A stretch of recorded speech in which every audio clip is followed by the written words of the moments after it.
Look, grind hard, well done, sir, and welcome to the freaking Well Show. What's going on, guys? Roma the Roamer here. I'm traveling the country interviewing super cool people, mainly resellers right now. I'm here with Flipadollar, and he's a super interesting guy. I see him on Instagram. You've developed a really cool following, like pretty fast. It seems like. I appreciate that. And seems like a pretty loyal following too. And you go to garage sales. You go to, from what I've seen, thrift stores. You go to thrift stores? Yes. I've seen a lot of garage sales, and he it's super cool. He'll pull out his camera and he'll just like point at all the trash. And it'll be like, he'll be talking to the people around him, but he'll be talking to the camera too. And he's like, this is trash. I'm about to make 30 bucks off this, 30 bucks off this. And he's like, we can both win in this. It's pretty cool stuff. So how would you explain what you do exactly? Because I don't even really know that much. Just all forms of arbitrage. You know, nothing is ignored, nothing is undervalued. You know, everything. Online arbitrage, obviously retail arbitrage, garbage arbitrage, which is popular, but it's garbage arbitrage. It's not really like, people don't speak about it as much. What's garbage arbitrage? Digging in the trash to cash. Okay. Just, you know, driving and seeing, like, let's say we're driving and you see a rim to the exact car that you drive. You might be able to use that rim. You can use it as a fifth wheel, or you can potentially sell it. So a lot of this is like on the fly almost, like you're just driving, like, are you actually doing that? Yeah, you just like, you know, I mean, I do ride around and look, and other times you're driving and you see something and you understand the value, so you go get it. Okay. You know? How'd you develop like that skill to like, so if I saw some shit on the road? I was born like that, man. Really? I was like 5, 6 years old. I used to be called Stanford and Son. Because my whole room was like just full of like just stuff. And it was in me. Like I would get a remote control car, drive it, and then the next day I have to take it apart and look and see like what's inside. You know, so like I always had that type of, mindset. As far as like flipping it, how many platforms are you using? Are you using like OfferUp, Let Go? Right now, just 3. Okay. Just 3. You know, Mercari, Amazon, eBay. Okay. You said your following blew up because of Amazon. Yeah, because in the beginning, it wasn't so much about like trash to cash. It was just retail arbitrage. You know what I'm saying? Okay. And so you started with retail arbitrage, not trash. Yes. On Instagram. I was doing the trash the whole time, but retail arbitrage was like the thing that caught everybody's attention. Gotcha. Because I just used the same formula going into a store. Oh man, look at this. You know, showing people what it sold for. I would always use 2 phones, or a tablet and a phone. Okay. So when I went live, I would show my screen, and they would say, how you doing this? And I would scan something and show them what it's worth, what the price is, and so on and so forth. And isn't that kind of like go from there? People don't want to show what they're getting retail arbitrage because like, well, I didn't care. Okay. At that time, it was just like I was just showing them, you know, a lot of stuff, not everything. And then if you wanted more, you had to come into the group. Gotcha. To keep it kind of like a little intimate, because if you give everything, then. And so the value of being in a group like that, because I've always thought if I did retail arbitrage or OA or anything like that, it'd be valuable to join a group where there's like a list of UPCs or something, and you know those are good. That's pretty much what we do. Like basically in a group, if you have everybody sharing, then it's an unlimited stream of information. Okay. You know what I'm saying? Just like the simplest stuff. Like you might know, for instance, I introduced a lot of people to stamps.com, not stamps.com, I'm sorry, pirateship.com. Okay. Which is the same as stamps.com, but it's free. Okay. And how is that different from like PayPal? Well, no, stamps.com, I'm sorry, pirateship.com is just a mailing platform. Okay. And basically, like, what made it powerful is when Mercari was kind of new, you know, you needed $4.25 to ship like pretty much anything, even if it was 3 ounces. Okay. And at that time, you could use Pirate Ship and ship something that was 3 ounces for much less than $4. Now Mercari understands now they need that option, so you have a $2.99 option where you can ship something that's 4 ounces for $2.99. Because I use PayPal for shipping. Okay. So would it be cheaper to use Pirate Ship?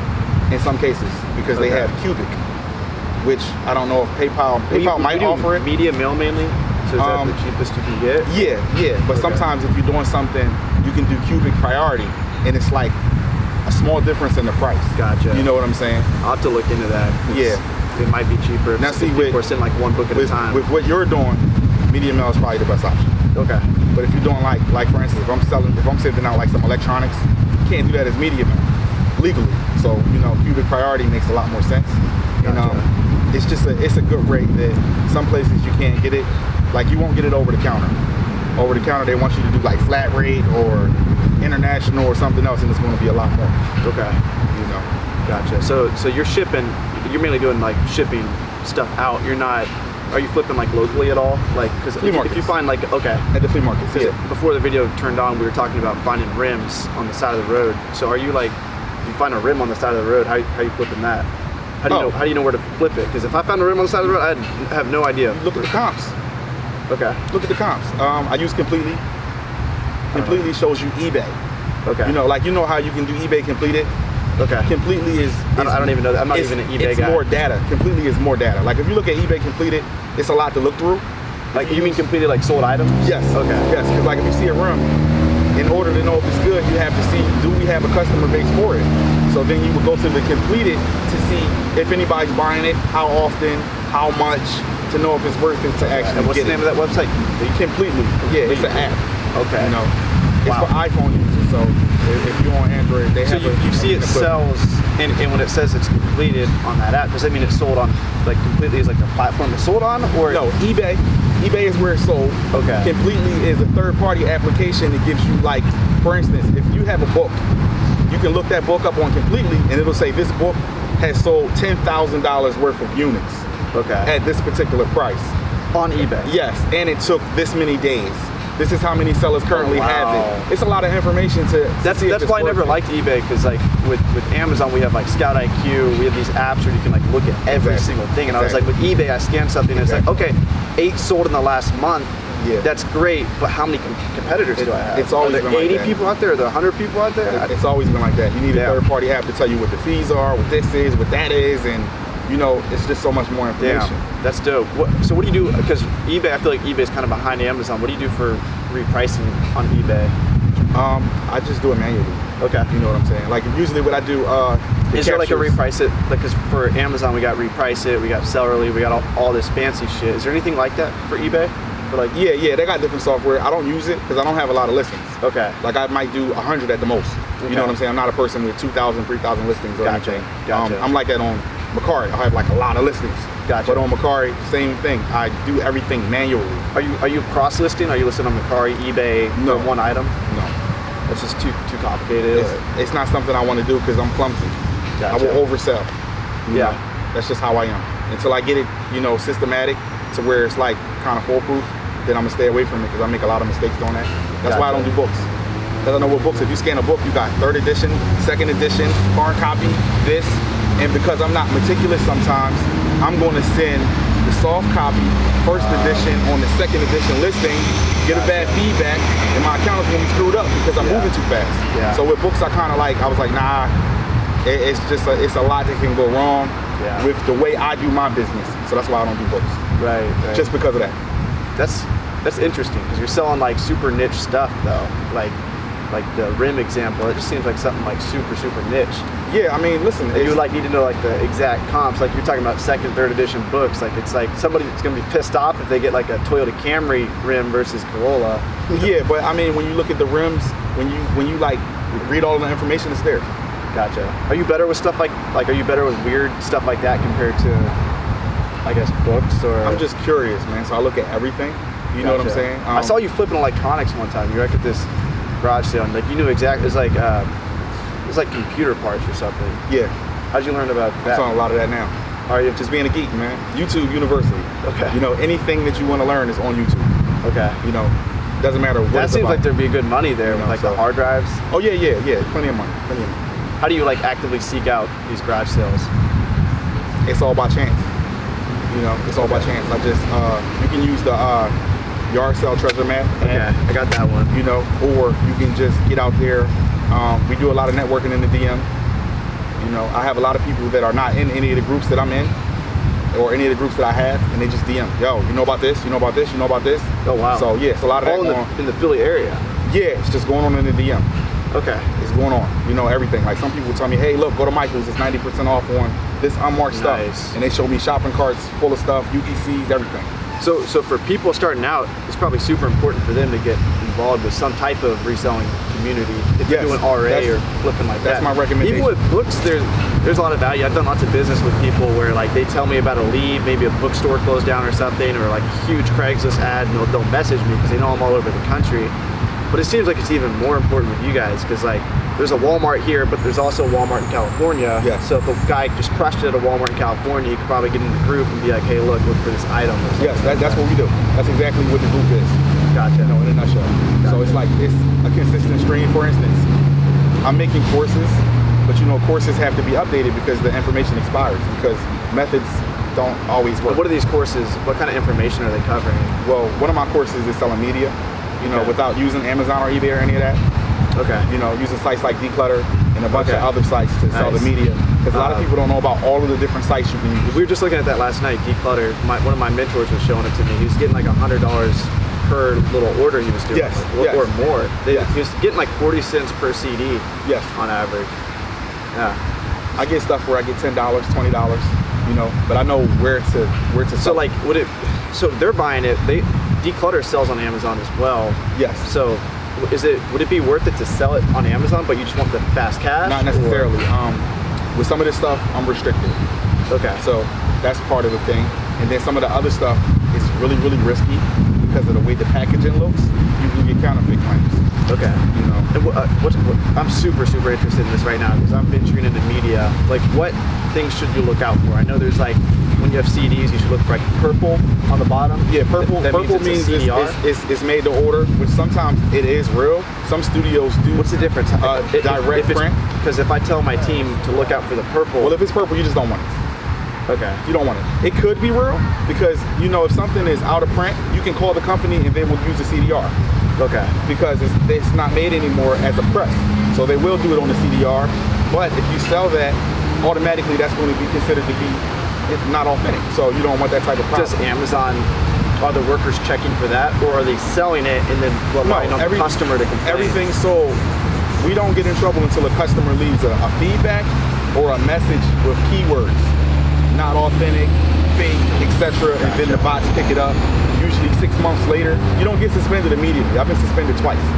You know, you don't get suspended immediately. It's not an immediate thing. Gotcha. You know, it's like a message, and then you'll get like a warning or something like that. And sometimes you'll be asked, do you have invoices? And then if you don't respond, nothing happens until like 6 to 8 months later. It's just weird. So I've been suspended twice, and that's how it was. So it's an IP claim then? No, just something that's not authentic. You know, if a customer says it, and I'm gonna tell you what made me stop selling media on Amazon, because media was like my bread and butter.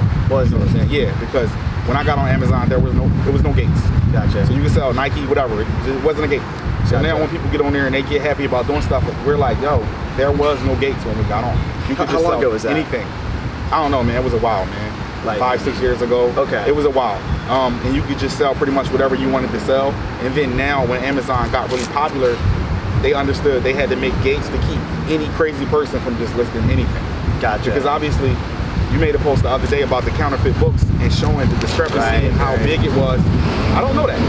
Yeah. So if I get in the books, I'm gonna send the counterfeit one. I don't know it's not supposed to be huge. Exactly. I don't know that. That information is not something I know until that's why I'm so worried about the media right now, because I understand books, but like with venturing into media, like last night, I didn't know about the purple thing. I didn't know that meant it was like a copy. So like little things like that. Media is pressed. It won't be purple.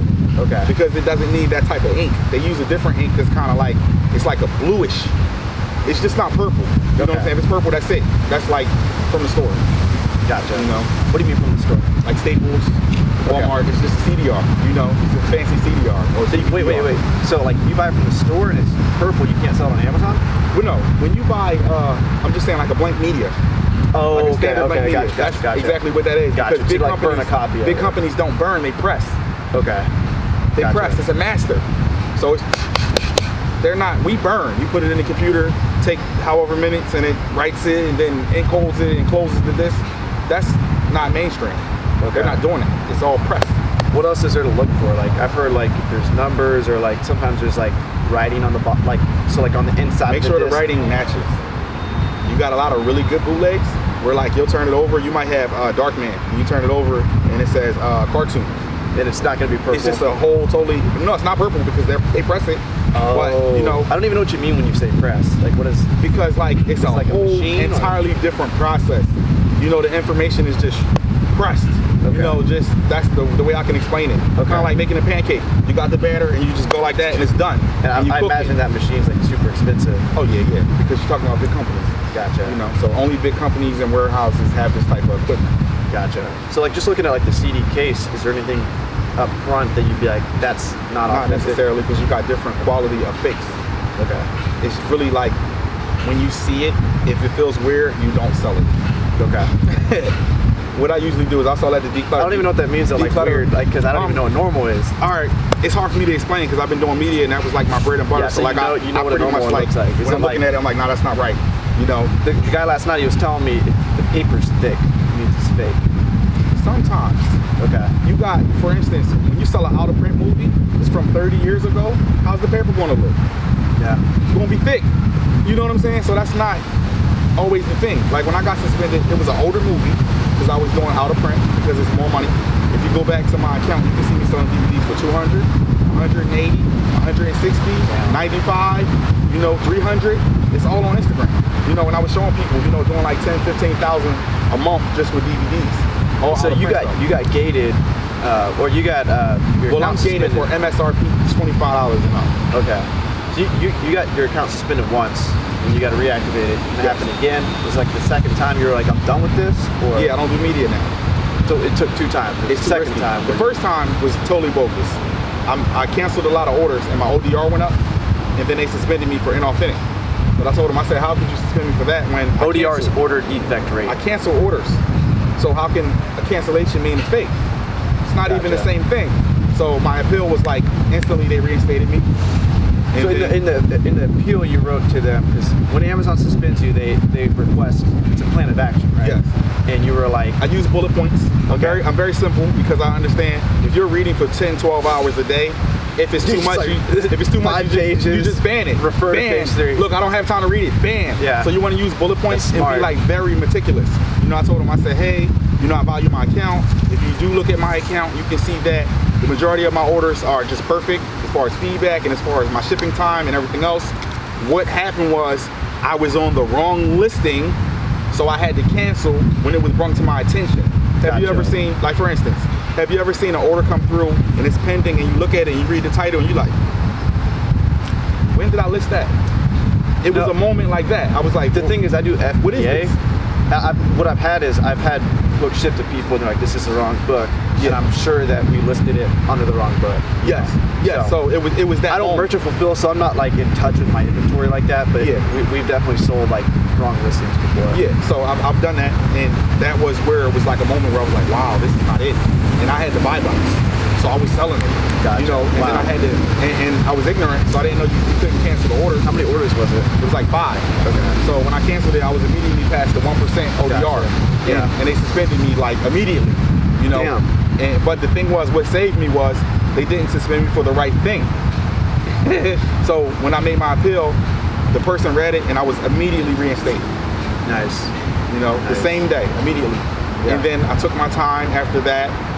But what I did wrong, I purchased a private collection from this guy at like all DVDs. He closed the store. Okay. A lot of really good out of print stuff.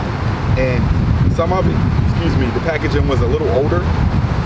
So when the person got it, they said it was fake, but it wasn't fake. It just was like older packaging. Okay. And that got me suspended. And then they wanted invoices for all of my inventory, which I didn't have. And it was like a weird thing, but I figured it out and did what I had to do and got back on Amazon. Okay. So it was like really crazy. But so how long were you out for? 7 days. 7 days, and that was like the final straw. You were like, yeah, because I had to. I used Happy Amazon Seller. Okay. Recalled all of my inventory per the instructions they gave me. Recall everything. How does that work using Happy Amazon Seller? Because they're on Instagram, so like, do they take forward? Do you give them user permissions and they start doing stuff? What I did was I just had them advise me. So I gave them all of the information.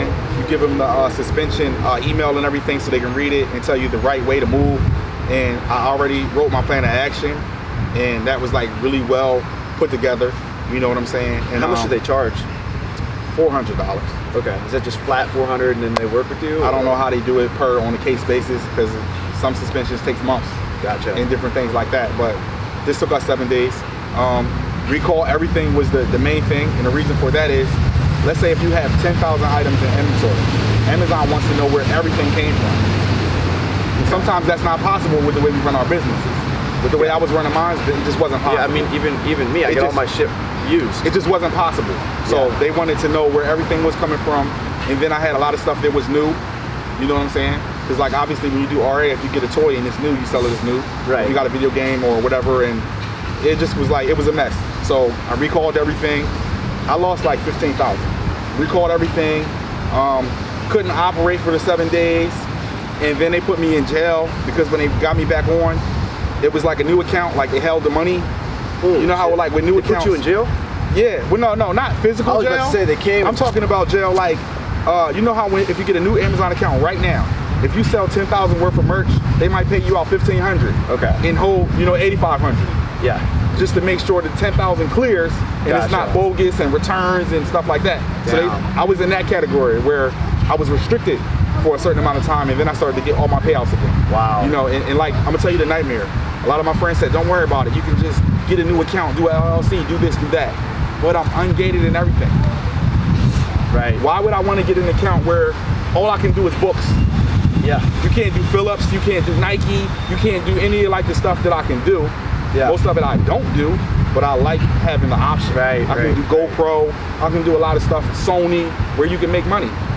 Just selling like the trash to cash, a lot of that is older stuff that's ungated and good brands. Okay. Sony, And so your account Phillips. still has all that. I can do all of that stuff, But you said you're not super active on Amazon right now. Not right now. Gotcha. A couple $100 here and there. How big of a deal is it to be ungated in Nike? Everyone freaks out. I never really used it a lot. Really? It is a People big deal. freak out. It is a big deal, but people are not telling you about the downside of the returns. So it's a sell lot of something returns. that's new, like the downside, you sell something that's new, People they try return it. Yeah, people try it. You can't sell it. Well, you can most likely sell it again, But you don't know if it but smells you're like adding shit or something. you're adding a second layer to your work. So like with everything I have an exit strategy. If it doesn't work on Amazon, it works on Mercari. If it doesn't work on Mercari, it works on eBay. If it doesn't work on eBay, I can sell it locally. I can trade it. I have an exit strategy for everything, because if you don't have that, you get stuck. Okay. You know what I'm saying? So what platform is bringing you the most traffic? Right now, locally is my most money. Really? Yes. Nice. Offline. Cash. Offline, yeah. That's nice. When I get back to Amazon, then Amazon is going to be like king. But right now, just locally, that's why I kind of like took off for Amazon in 2019, 2020. I'm going to get the wheels back rolling again. Gotcha. And get back to the savage that I am. I bet you're saving a lot of taxes getting cash, right? Yeah, definitely. Yeah. Might have to edit that part out. I just shot a tax video with my tax guy, and I was asking him some iffy questions. But it's definitely nice, like, instantly getting cash in hand. Yeah, definitely. Because even, I don't know, could you request daily payouts with your account? I don't. No, I don't have that on my account. Some accounts do. Some of my friends do. That's interesting. We started at the same time. Super old accounts do, and then like mid-old accounts. Yeah, that's the weird thing. That's the weird thing. I was like 2014 and my account can't. Yeah. I don't mind those. It doesn't bother me. Yeah, it would be nice though, like when you have a huge sales day, just to. That's why, like, I sold a book one time in a Starbucks coffee shop. I was listing books, and this guy came up. He's like, "Can I buy some of these from you?" And I was like, "I'm gonna sell you on Amazon," but I was like, "You want to pay me cash right now? Sure." Give me $5 for a book. Yeah. I was gonna sell for $10 on Amazon, so I made more money selling it to him. And exactly. I was just like, there's definitely a lot of missing out on, like, just that instant cash flow. Yeah, it's nice. That's why different lanes, different ways. You know what I'm saying? You gotta entertain all the possibilities. That's why I think in the trash. Yeah, you're safe, because if you get shut down on one platform, you got like how many others? That was my objective. My grandmother told me, if you got all your eggs in one basket and somebody knock it over, you have no more eggs. So when I got suspended, it was like a wake up call. Gotcha. You know what I'm saying? It scared the hell out of me, because I was like putting all of my energy into it. My last 10,000 was in Amazon inventory. So when they suspended me, it was like I didn't have any money. Got like 2,500 in the bank. I was like upset, man. I was like, yo, like I'm about to be homeless out here if they don't give me my account back, because it's crazy. Sleeping in the trash. I would have been doing Uber and just, making whatever I could make doing Uber. Because at that time I was doing Uber, Amazon, Mercari, and a bunch of running around. But I'm like all in. I'm an all in person. Yeah. If I got 100K, I'll put it all in. Right. Cash out later. So that's kind of like my personality, and it's no balance with that. Yeah. Yes, if you go all in, it's good. If something go all goes in wrong, like 5 directions. Right? Yeah, and I was going all in a small category. That was my problem. So now I'm like 2 miles wide. So if something goes wrong over here, we got this, we got that, and it's more of like a net, you know, it's a safety zone. Yeah. You know? So how are you gonna do Amazon differently in the future? Are you gonna, like, how are you gonna diversify on it? Are you gonna have multiple Amazon accounts? No, I'm gonna still keep one account, you know, just gonna be like very diligent, very meticulous, and records will be very well kept. What are you gonna focus on sourcing? Everything safe. You know, everything like I've been doing, toys, electronics, you know, gadgets, all type of stuff like that, but just do it in a safe way. You know what I'm saying? I figure it's probably best to, because if I was ungated, is it hard to get ungated in Philips? Like you said that. No. Okay. It's easy. Nike, you know? it's hard though. We talk about that in the groups. Okay. Nike is a little different. Usually what we do for people with Nike, we get you to get a really good sales history, and then we try to do the auto ungate thing, which usually works. What does that mean? Just like request? Yeah, we get to a certain time where like you see people all over Instagram saying, hey, I opened this and this and this and this. That's the time you want to try. Gotcha. You know. A couple months ago, I was ungated and everything. Yeah. It was a glitch. Those times. So it's when not that a glitch. happens, It's not a glitch. Oh. Amazon kind of opens up for everybody, and then after a certain amount of people get in, they shut it down. And so how do you get in? You have to make sure you get sales on those days? No, it's kind of like, it's based on your entire history. Okay. You know, if you're doing well and you're not having a lot of problems, then you're deserving. Well, it literally said I was ungated in Nike one day, and then the day after it said no. Well, that was probably a glitch. Okay. That happened with me with LOL. The LOL toys. You know, it's like the hottest toy you could get kind of around Q4. Okay. And everybody in the group got ungated. And then we went to send stuff in and it was like, nope, you're not ungated. You know, you need. Have you ever noticed something getting ungated and then like the prices just tank because everyone goes hard? Yeah, that's the reason why I'm holding so much now from Toys R Us and why I'm being so patient, because I can cash out at the right time. You know what I'm saying? What is the right time for Q4? Like what like for textbook season, like the third week of August, that's when all the price spikes happen. That's like the peak. That's when everyone's repricing aggressively because you're gonna get the most bang for your buck. What's like the equivalent with Q4? Does it depend on the category? It's a lot of variables to it. You know, depending on what you have. If you're doing wholesale, you might potentially have stuff other people don't have. So you got the buy box, so you can sit, you know, and just let it do what it does. Gotcha. And if you're doing retail arbitrage, you might have 1 or 2 units of a particular item. So any time is good. What I'm doing now is I'm sending in and my prices are sky high. I'm like the last person on the listing. Okay. I'm waiting it out, you know, November, December, then I'll kind of see if I gotta adjust. You know, sometimes I'm the only person there and I demand what I want.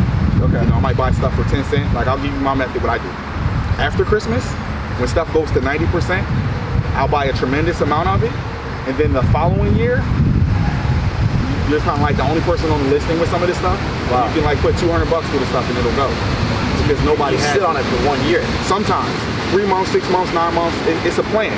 You know, we call it HODL. Like with Bitcoin, you HODL. Gotcha. HODL, hold on for dear life. You don't send it in, do you? No, it's in storage.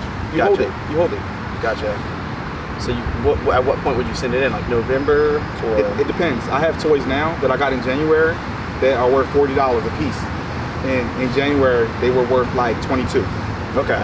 So how much of this is like super predictable in terms of looking at keeper graphs and seeing ups and downs? I don't use any of that. Really? I'm all instinct. Okay. So I make a lot of mistakes. Okay. Because I kind of look at it and say, you know what, that's going to be more.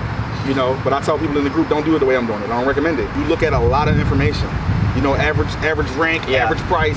That's very important because the rank that you see at that moment may not mean much. You know what I'm saying? Yeah. Where with a lot of the stuff that I do, for instance, I do a lot of stuff where it's not much competition. If you're digging in the trash, you're getting stuff that is not really a lot of people buying it and listing it. So, you know, I refurbish the stuff. So are you ever creating listings? Not brand much. new? Not much. Okay. Because when I do it, it just sucks. You know. It seems like the instinct thing would sucks. definitely help out with just like trash, like as far as like that rim example. You probably know what to pick up and what not to. But with Amazon, it just seems like if there's a listing that has like price history, it seems like you should kind of rely on that. This is my opinion. Yeah, definitely. See what I do. My perspective is this. Let's say we're getting an item for $1, right? Buy box is like $25, lowest price. We can make money. Regardless of what time we send it in, you know, and everything else. Now we can raise that price by having an item that's in really good condition. Something you can list as at least good, you know what I'm saying, or very good. Yeah. So you can command a little bit more money.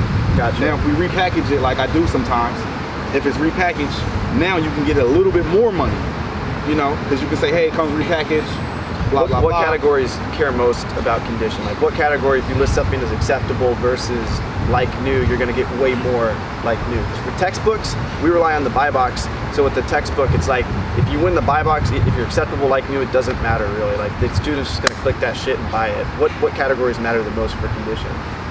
From your experience? Electronics. Okay. Yeah, electronics. I get that, because if I was to get an iPhone, I would want to get one that's like new. Yeah, you want to have the higher stuff, definitely. I always tell people too, with electronics, when you first get on, don't deal with it. Don't deal with it if you're new. Okay. Why is that? It's a lot of fraud. If we sell an iPhone X right now in perfect condition, somebody will scratch the screen up, drop it, return it, and you got to deal with that. You know, and you got to deal with. How does Amazon deal with that? They get it back. Sometimes they don't. I got a lot of stuff that's returned now when the condition is horrible. You know? And how do you know the condition is horrible? Like they say unsellable and then ship it back. No, you kind of don't know until you recall. But would it still be active on Amazon? No. Before you recall it? No, but you get the slip, that white slip with the identifiers and stuff, and then you can call them and make a case if you want to. So you had to dispose it. So it went inactive, and what was the reason why it went like stranded? A lot of times I don't even read it. Oh, okay. It's too much to focus on. Right. It got returned, that's it. It doesn't matter. Gotcha. You know, on to the next thing. Because you kind of like put too much time into it, and you get stressed out. How much does that cost to get it sent back to your place? It's like 50 cents or something. That's what it's cheap. That's what it is for books. I wasn't sure. Yeah, it's even like Nike shoes or something bigger, it's still 50 cents. Most likely. I'm not sure because I don't do it. Gotcha. But like I said, I just use my exit strategy moving after that time. Gotcha. And that usually works out for me. Gotcha. You can't drop ship from Amazon to other platforms. I don't do any drop shipping. Gotcha. You can do multi-channel fulfillment. Okay. How does that work? Which is similar. What is that? I've seen that. All right, let's say if you got a quantity of an item in Amazon and you want to create a listing somewhere else. If it can make sense as far as paying the fees on Amazon and somewhere else. Okay, so they still get their cut. That's why they're cool then you ship it because you'll tell them, oh, no Amazon box, put it in an all brown box. Because it's multi-channel. Okay. So somewhere else you really might not want an Amazon box. Gotcha. So you can use your own box. Gotcha. You know, your own branding. So it's a lot. They would actually let you use your own branding box? They would pack it up for you? I'm sure they have an option where they can put a different label or something where it's saying a whole different account or business. I'm sure that option is there. Because when you do, some people have done it where you just put in whatever information. Like let's say if you buy something off Macari, and I got a lot of Amazon, I can do a removal order and put your information. Yeah, that's what I was talking about. And it'll just come to you. Okay. So it'll be the same thing. Yeah. You know. Is that legal on Amazon? That's multi-channel fulfillment, I believe. Okay. You know what I'm saying? That's kind of drop shipping in a sense. Putting information. I think. Or drop shipping is more when you But it's legal because when you use multi-channel fulfillment, you're telling them this is what I'm doing. Okay. So it's not like, you know what I'm saying? Gotcha. It's not a back door. Gotcha. There's no back door. You're saying, look, send it here. This is where it's going. Right. Gotcha. So Makes sense. It's legal. Makes sense. You know what I'm saying? So for people just starting out, they're like in college or maybe they just need extra money, their job pays shit. Like you seem like the person to talk to, but like as far as just going out and making money fast. What do you recommend for people to do? Like at the very beginning, like man, if you had to start over and you didn't know shit, just get started. Okay. You know, first thing you got to do is kind of like get on YouTube. Okay. Or get in a group, any group. You know, so you recommend getting in a group from day one? Yeah, you want to expand what you know. Like whatever you know. Like I tell people all the time, if you had a $300 understanding, that's how much money you can make. Can't go any higher because that's your understanding level. Like if you're riding and you see a $500 rim and you don't know, you drive past it. If I'm riding, I see a $500 rim, I just made $500. You start picking up rims. That's the I'm driving all the time. I see so many rims. That's the difference. You know what I'm saying? Yeah. So that's kind of how it works. I'm gonna pick up a rim and at you, and you can tell me how much it's worth. If you don't know, like I tell people, hashtag trash the cash when you find something. Okay. You know, and then that way we'll build a portfolio on Instagram and we can go to it and see what's what. How many people are using the hashtag? I'm not sure. You know, it's a lot of people using it. I didn't make it up. Okay. You know what I'm saying? Gotcha. So it's a lot of people using it. Sweet. So that's dope. So would you recommend starting with garage sales, thrift stores, RA? Everything.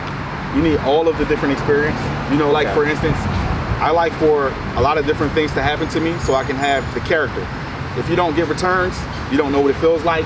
If you don't get the big paydays, you don't know what it feels like. Yeah. If you don't get like, you know, those scores that are like once in a lifetime, you don't appreciate the other home runs. You need everything to happen. Yeah. So that way you can be more well-rounded. So just get into everything. I agree with that one. You know, get into sometimes it's everything, easy to forget what it was like to be on the other side. Like even with a lot of book guys, they don't realize that you can get books for free. Yeah. So much just by like framing it as like it's a burden on people. And a lot of times people won't realize this until they load themselves with 10 Gaylords in their garage, and all of a sudden they've already done everything FBA, they're stuck with 10 Gaylords, and they're like, what do I do with this? I'm willing to pay someone to take these away. And I'm like, that's the mindset you need to have when you go and you get these deals. Yes. Because those people, they look at this as trash, and you're pulling out, you know, your wallet, and you're offering them 100, 200 bucks. They thought you were gonna make them pay you to take them away. So you need to reframe it. And exit strategy. You can't have that empathy unless you've really been there. So that's why it's good to be in a situation where you're just like overloaded. You know what it's like to be overloaded, because then when you're dealing with someone that's overloaded, you can look them in the eye, feel how they feel, and deal with them properly. Exactly. Like I tell people, I've been suspended twice, so I know what that's like. Yeah. I've appealed twice. I have my same original account. It's healthy. ODR is great. Everything's great with the account. I sell trash on the account. Because a lot of people say, well, how do you sell trash? Who said it wasn't working? That's what they think immediately when you say trash. Yeah. It's not, no, Amazon TOS, it must be working. Yeah. It must be in good condition, at least acceptable to sell it. So I test everything, go through everything you would go through if you got it from thrift or from a garage sale or whatever. But I'm just getting it out the trash. What's the most interesting item, or the item you're most proud of flipping that was trash? Computers, man. Okay. Those industrial computers. Where'd you find it? Just in a park. It was just like a dump. It was an illegal dump site. Okay. It was like just in a pile of shit. I was driving, got my car inspected. I was like, let me take a different way home today. I don't know why. It just happened. And I'm driving, and I look over, and I see the guy just rummaging through the computers, and like immediately I'm like, yo, this is a lot of money. Yeah. So I just park the car, jump out, pull my phone out, start taping. For one, you want to tape because you don't want to be said to be the dumper. If the cops show up or anybody shows up and question you, you don't have any proof that you didn't do the dumping. Oh, okay.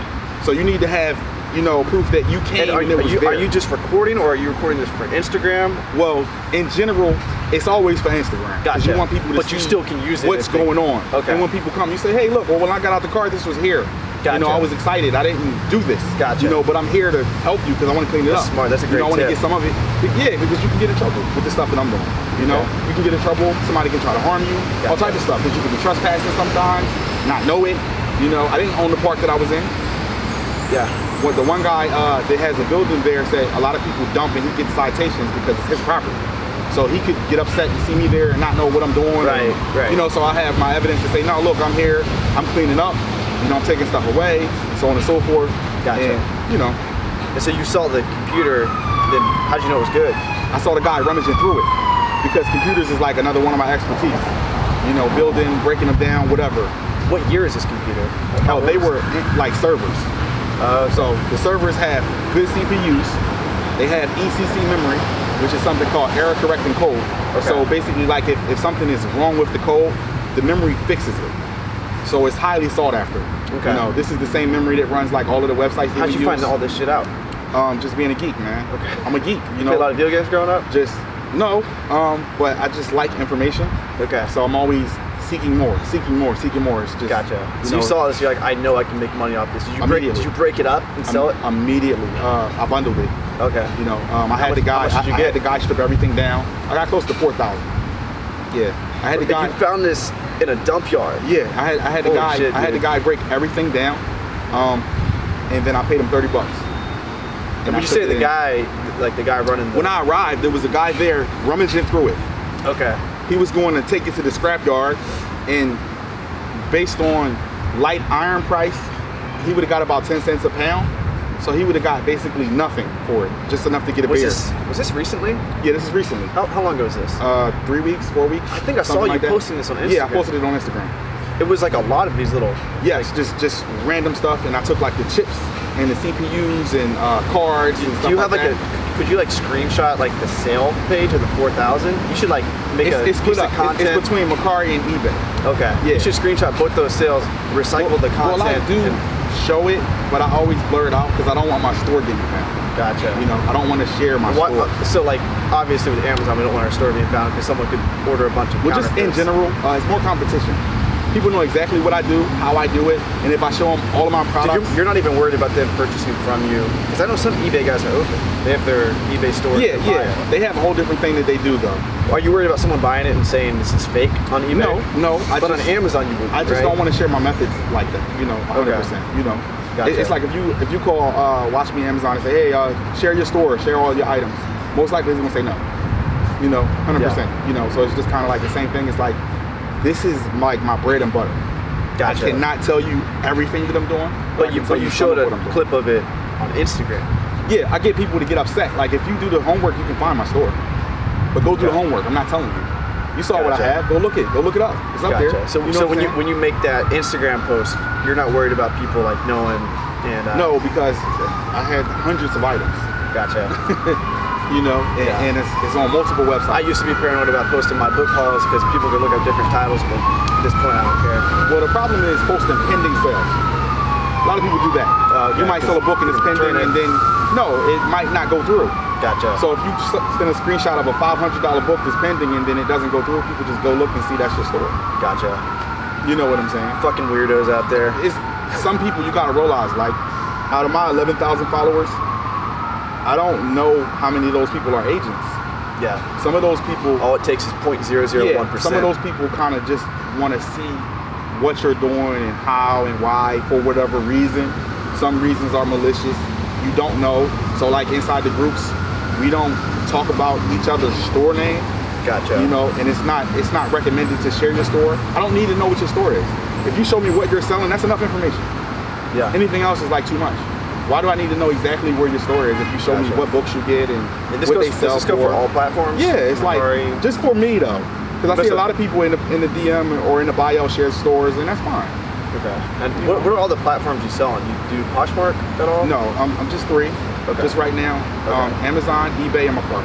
Okay. I used to be on Bonanza and a whole bunch of other sites. Like I was on like 10 sites at one time. Okay. But I kind of like, narrowed it down. Okay. And which out of those, eBay's bring you the most, or locally? Oh, locally. Yeah, that's right. Locally. Yeah. So you have those three platforms, and then locally, are you using like Facebook Marketplace, Craigslist? No, just relationships. Oh wow. For instance, if you see on my IGTV, I share something called business to business, B2B. Okay. So like if you have 20 Gaylords, you need to have somebody you can dump it to that's on a lower level than you. Gotcha. You know what I'm saying? Like you might have somebody that has a store. They have a price point that they can pay. They don't care about online. Gotcha. They are like I wrote this in my book. You have old-fashioned people that are not in the digital age like us. So the internet has nothing to do with how they make money.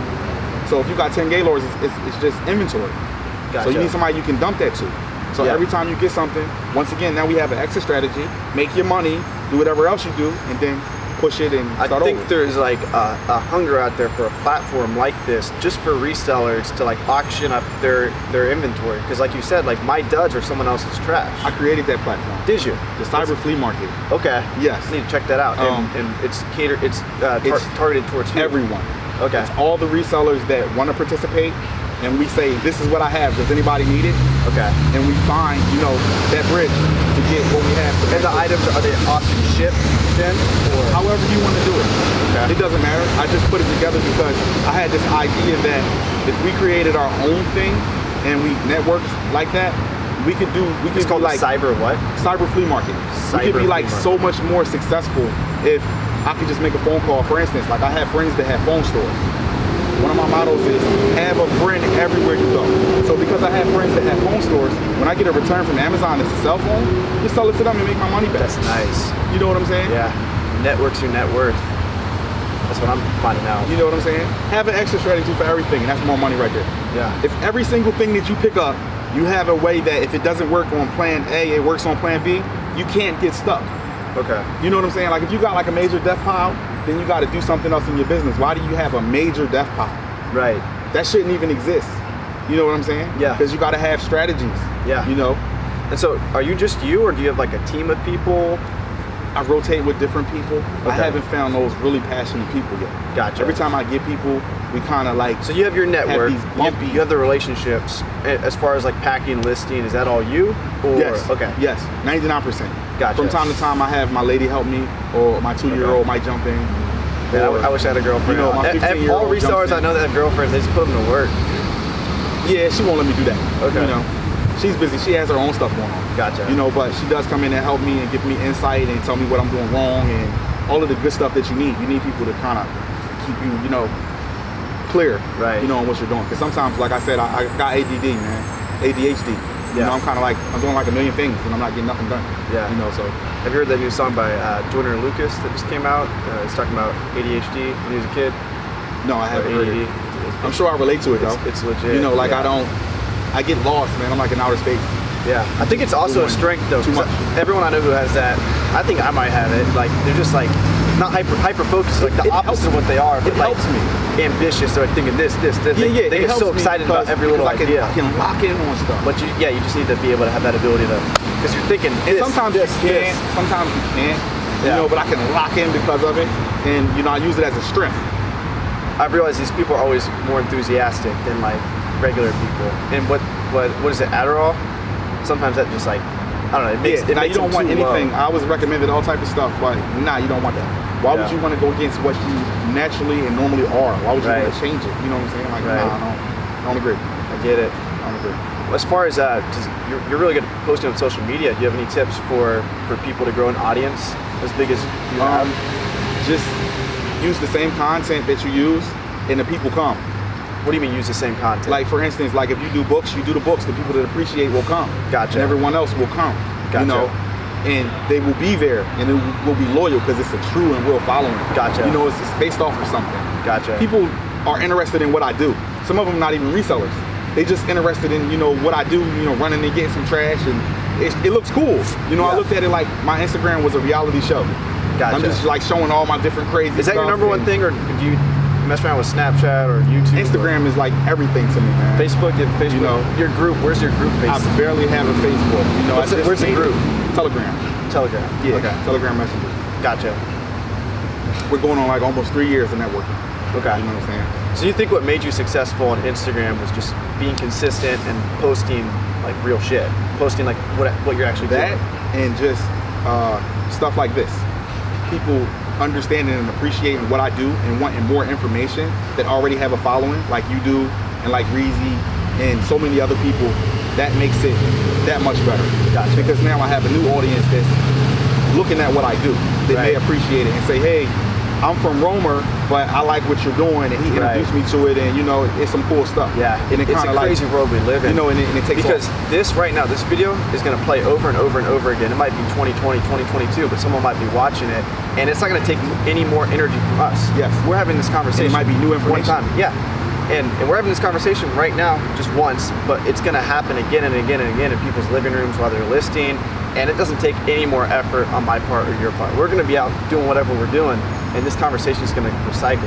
It's kind of trippy to think of, you know. And if everything works. If it goes viral, then this conversation like really is happening like every second of the 24-hour clock. Which that even like I have 180 videos on YouTube. That's not that many, but I bet if you did the numbers and looked at my watch time, I bet someone's watching me like most of the day. Yeah. For at least one person. If one person's always watching me, if you divide it to hours, like 365, I bet it comes out to that. All day. It's insane. That's why I like, you know, this era that we live in. It's like, it's one of the greatest ever. It's the ultimate leverage because it doesn't take, you don't have to hire people. We don't have to hire ourselves. Imagine giving this talk. We'd have to, you know, travel to different countries, give this talk over and over and over again, which has value to it. Like people do that, but it's also fucking awesome that it can just be on repeat without us being there. So, any last words for the people watching? Get started. You know, that's the most important thing.